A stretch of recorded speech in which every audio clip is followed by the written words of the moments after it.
Sometimes it takes patience to put something together, especially something that hasn't been together in a very long time. If Jared Goff is going to cost this team games because he fumbles or he turns the ball over, goodbye, then this regime should lose their jobs. They didn't pick up one damn quarterback in this draft. Not one quarterback that we could even look at and say, hey. That's a hell of a point. They didn't draft the quarterback. As soon as you draft one, the clock's ticking. I think it is more likely that Dan Campbell wins a playoff game. Fight me. I want to stick with this Lions question, and I want to thank Bradley Guthrie on the YouTube chat. We certainly appreciate everybody on YouTube. Bradley Guthrie made the comment on the YouTube chat, Dan Campbell's going to be fired in 2 years. And so it gave me a thought. After the 2023 season, is it more likely that Dan Campbell has won a playoff game, or more likely that Dan Campbell has been fired? And I might be crazy. I've been called a sicko. I've been called every name in the book. I'm a lifelong Lions fan. I think it is more likely that Dan Campbell wins a playoff game by the end of the 2023 season. That would be 2 seasons from now, then gets fired. Fight me. I won't fight you. I'll agree with you. And this is why I will agree with you. I won't necessarily agree from the standpoint of they're going to be loaded at that time, or the process will have taken, and then it'll be that time. I'm not going to go that route. I'm going to go the route of this. I believe Sheila Hamp believes in Dan Campbell. I see the elation that she had when they won that playoff game. I'm getting a little ahead of myself. When they won that first game, that's a long ways away from a playoff game. But you just see, it seems like they're a team and they're doing it together. Now, she's now in control. She's now working with them. You've seen her a little bit more. Dan Campbell's just a guy that wants to be just a guy and a damn good coach. I think a little mix of everything, but I don't think she will let him go. Like, even if it doesn't go up to snuff in the next 2 years, I don't think she will let him go because she believes in him. I think she'll remember the beginning. And, sometimes it takes patience. Sometimes it takes patience to put something together, especially something that hasn't been together in a very long time. I think you'll see the win before him getting fired. She dropped the Ford moniker out of her name for a reason. And that wasn't on accident. No, for a reason. This is a new era. I'm not them. No. I'm not them. This is me, this is us. I totally agree with you. And going forward, Ryan, I wish you gave me 3 years to win a playoff game. This is the NFL. I understand. This is the NFL. How about making the playoffs in 2 years? Winning a playoff game. That's tough, man. But listen, because the team hasn't won a playoff game in 30-plus years. But listen to me. Aaron Rodgers is at the end. Yeah, he's got time yet, man. I don't know. Aaron Rodgers is at the end. I think the Packers, I think they're towards the end.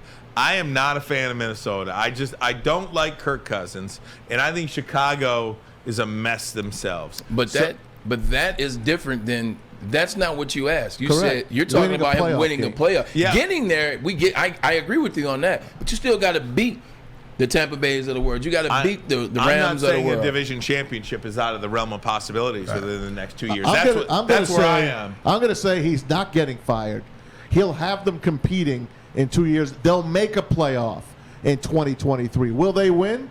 That's nothing. I can't say that. But then what's different? What's different? Because you made a playoffs, and you're on the up. Jim Caldwell has made a playoff. Okay. Bobby Ross has made a playoff. We can't go backwards. Jim Schwartz has made a playoff. We can't go backwards, Ryan. You're asking me about now. I know, but I'm just saying because there's got to be something that feels different. You need to win a division championship. You need a home playoff game, or you need to win a playoff game for this to actually be different. If they make a playoff and they lose, you want to fire him? No, but it would feel very similar. No, it wouldn't. It might. We're on the up now. Okay, so then would you say if they lost in 23, they would win a playoff game in 24? Yes. That's fine. Yes. Yeah, I'm just over here Depends on the quarterback. I'm just over here thinking about it. I'm breaking it down. Like, in football it's different. It's one game. So I'm trying to I'm trying to put that together. I think they win a game. I think they will win the game, but I think I like Ryan's winning a game versus just making the playoffs because they've done that before. They've done that a couple times. You got to win a game. So winning the game actually takes that step. Winning a game shows that it's working, shows that the processes work, shows that the foundation that was built worked. It shows that whoever the hell the quarterback at the time worked. It shows that everything is working, trending arrow going upward with a win. Just getting there and losing, you're like, you got here. Because that's how people are. This is a brutal world. We live in, close only a hand grenades and horseshoes. They could win a playoff game. Yeah, I'm just yeah. saying, if you're competing for playoffs in 2 years, that's good.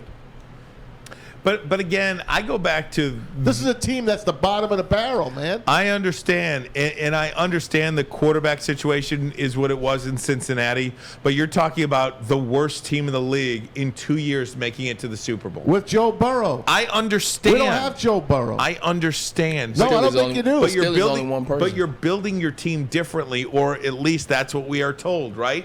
You're building the entire team so that Jared Goff is insulated and has everything to his liking. His run game, his offensive line, his defense, his everything. He's still going to fumble.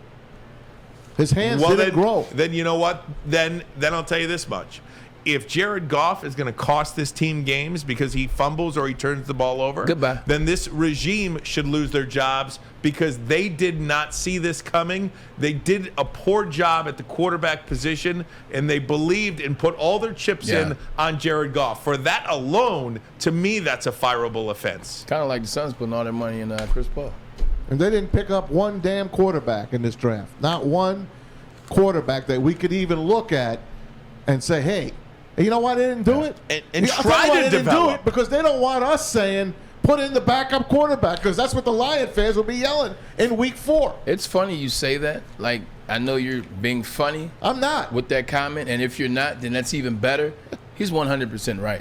I've seen this happen. When I was with the Cleveland Browns, Trent Dilfer was our starting quarterback in 05. Go figure. Trent Dilfer, starting quarterback, threw me my first touchdown, very thankful, and all that good stuff. Dilfer's dimes. Stop it. Every game, every bad throw, every miss, every 3 and out, they're booing the hell out of Dilfer. Dilfer gets hurt. And this is when I start to understand about the fan. Like as a rookie, this is when because in Michigan we have good fans. So I never heard a boo, plus we were winning. I never heard boos. So this is when I start understanding the fan. They booed him all those times. Finally, drafted Charlie Fry. Same draft as me. They draft Charlie Fry in the 3rd round. Charlie. Dilfer gets hurt. They're cheering for Dilfer that he gets hurt. They bring in Charlie. I know it was a mix. But half those people were cheering for Dilfer getting hurt. Charlie comes in, runs the first down. I think he picks up like 12. By the end of that game, they were booing Charlie Fry too. They were booing his ass too. But to your point, since they drafted a guy, a lot of times these people don't watch. They don't know who Charlie Fry is from the Akron Zip. They just know that he was drafted in this round, which means he represents change. They cheered to get him in, or they booed to get him in. They bought his ass in, and they booed him too. And then Charlie Fry gets hurt. They clap for him. They bring in Derek Anderson, and then we go to a Pro Bowl. But that's a hell of a point. They didn't draft the quarterback because as soon as you draft one, the clock's ticking. I mean, they didn't even sign an undrafted free agent. Clock's Yeah, ticking. people are going to say, yeah, they signed this one guy. Yeah, okay. He was at Jack's Car Wash. Camp arm. The other day, all right? He's a camp arm. Don't Exactly. give me, yeah, they got a quarterback. Please, No. don't give me that. They didn't. You have Tom Brady's, TB12, our own guy, Tim Boyle. He looked good in the video that we He showed did. a month ago. Damn His workout did look good. Yeah, by itself. Yeah, he did. I've seen that before. Our backups, you said it, Wyan. Our backups can't win a game. They can't win one game, not even one, and that's the stressor I have about this season. That to me changes everything. And I know Jared Goff has been relatively healthy up until the last 2 years. Last year he missed 3 games. The year before he missed a Week 16 game, which led to him not starting in a playoff game. So the last 2 years he has been injured, and I don't care if it's one game or not. If he gets hurt one game this season, the Lions aren't going to win that game. If he gets hurt 3 games and can't play 3 games, the Lions aren't going to win those 3 games because they did a poor job in the offseason, at least up until this point. Plenty of time before training camp starts in July to get somebody in the house. But their backup quarterback situation is not very good. Rex Ryan said this. Rex Ryan, I love Sexy Rex and X. So when you were talking about Dan Campbell, it kind of reminded me of Rex Ryan. Rex Ryan's the guy you want to have a beer with. Rex Ryan's just one of the guys. Now, his name is synonymous with greatness because of his father, Buddy Ryan, and his brother, Rob Ryan. But with that being said, Rex said this. He said the backup quarterback, you should always feel like your backup quarterback. He was talking to Woody Johnson about spending money on the backup quarterback. He said you should always think your backup quarterback is better than at least 6 of the starting quarterbacks in the NFL, and damn near number 33 for sure on the list of quarterbacks in the NFL. He said that's how you should feel about your backup quarterback. So if you don't feel like that, you got work to do in terms of picking up a backup quarterback.